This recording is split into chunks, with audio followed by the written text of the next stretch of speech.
శాస్, నేనేం చేశానని ఇలా అంటున్నారు? తప్పేదైనా ఉంటే నేను సరిదిద్దుకుంటాను. Please cool down.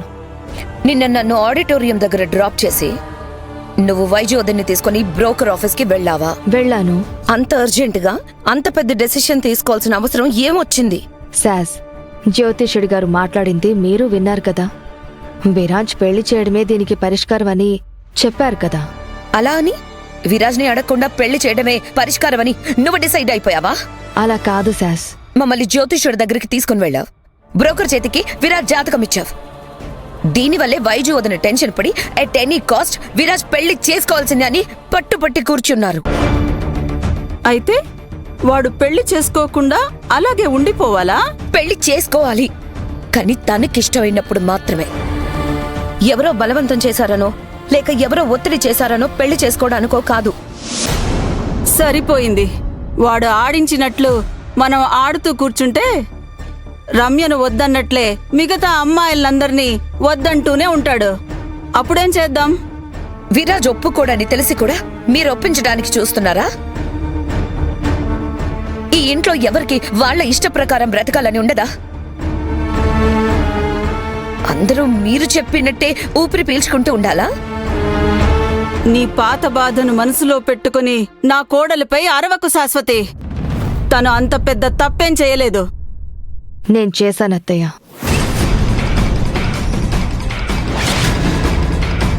శాస్ చెప్తున్నది నిజమే.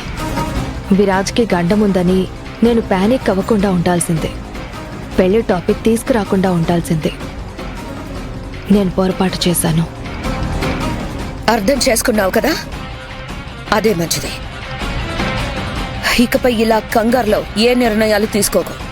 నువ్వు ప్రతి విషయాన్ని 100 సార్లు ఆలోచించే ముందుకు అడుగు వేస్తావని నమ్ముతున్నాను. ఆ నమ్మకాన్ని నిలబెట్టుకో.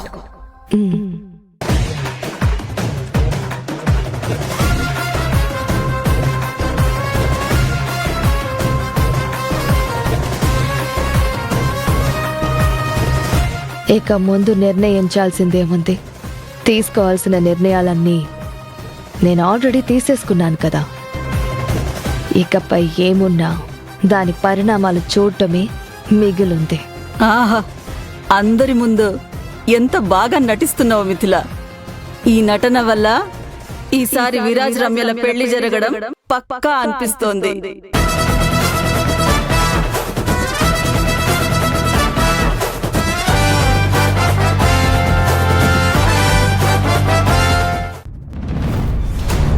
ఇంట్లో అందరూ పెళ్లి పెళ్లి అంటూ వెంటబడుతున్నారే.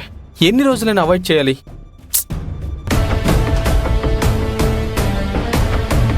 అభి, నువ్వు నేరుగా ఆఫీస్కి వచ్చి మనం అక్కడే కలుద్దాం.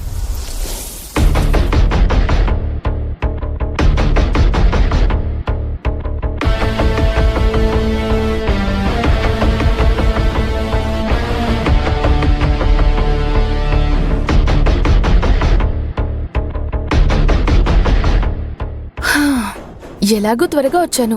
పని కూడా త్వరగా పూర్తి చేసుకుని వెళ్ళొచ్చు.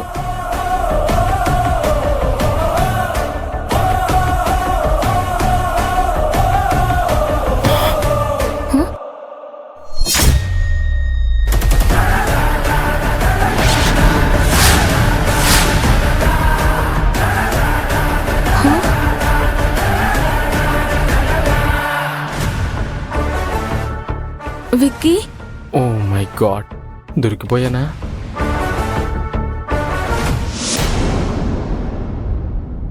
అమ్మా, ఏం చేస్తున్నావు?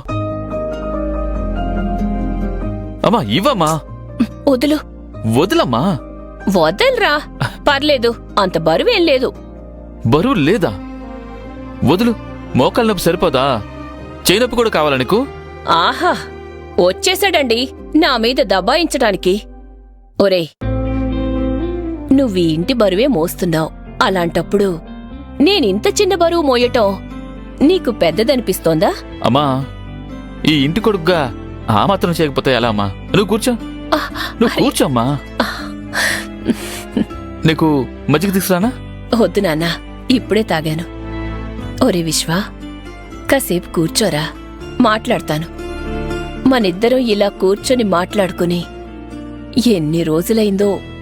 నువ్వే ఎప్పుడు పని పని అంటూ అసలు ఖాళీగానే ఉండవు.